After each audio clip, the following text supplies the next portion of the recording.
Welcome to class. So the formats, we'll do some slides. I'll pause for conversation.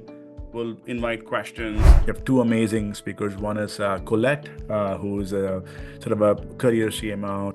And then one's Beale. He's an agency veteran that talked through how to use data and intuition to make decisions. Data becomes an incredibly valuable tool to help articulate your agenda. You can figure out how to use data to get the plan. Then I start to look for those data pieces to look in the historicals. And then I'll move on to something that'll let you move on, but also contextualize it in time. Fractional CMO. So I'm always jumping into products I know nothing about and trying to figure out how to scale them in 18 months. Well, how do we figure out, how do we test that, right? If they're not willing to test it and be wrong, then it's not an insight that's worth pursuing.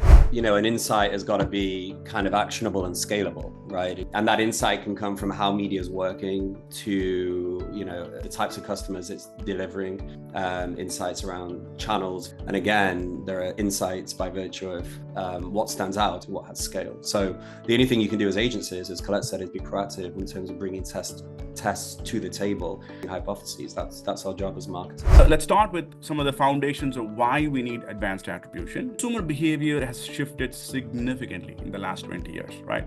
Now, we still primarily use last click attribution to attribute credit for interactions driving the purchase.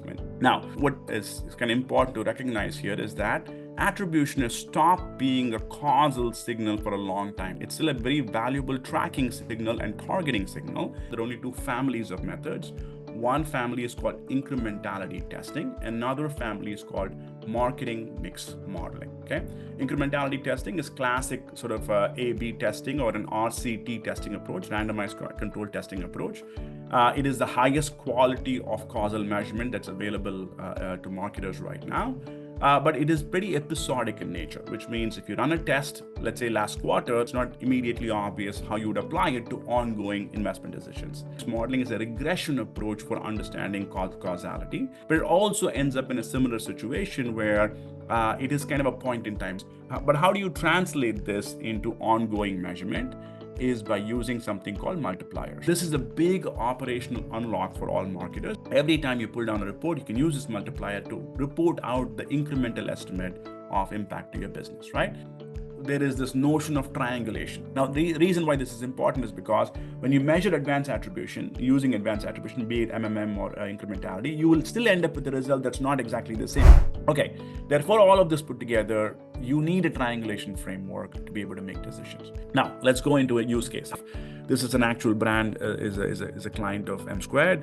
It's called Laserway. The problem specifically for the CMO, Paul, is that he's grown this brand significantly, primarily through performance marketing on Google and Facebook. But he's kind of capped out. That's when he started looking at advanced attribution. So first thing we did is we put a media mix model for him. And then we came back using the media mix model, we came back and said, the CTV channels look almost as strong as Google and Facebook, even though the investment is much smaller. The ROAS looks like it's much stronger than anything else in the portfolio. This is a big win for us if we can scale this channel. Let's go get some growth out of it. But how do you know this is real?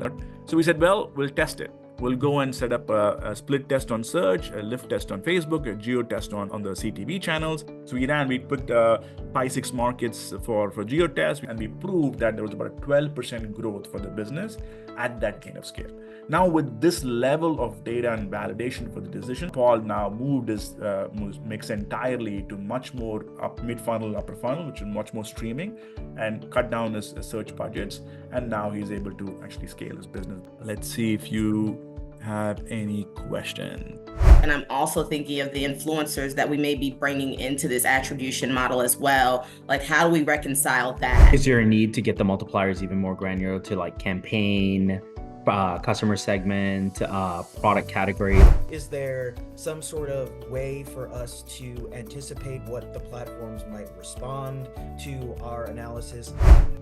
As far as the multiplier, how stable or static is that? Are those benchmarks kind of living and breathing within M2, or are they static numbers that we've come to? Like, how do you think about brand strength as both an input and an output of a media mix model? When you partner with analytics teams, like how do you bring them into decision making? Okay, folks, thank you so much. And guys, we'll see you back on Wednesday. Thanks.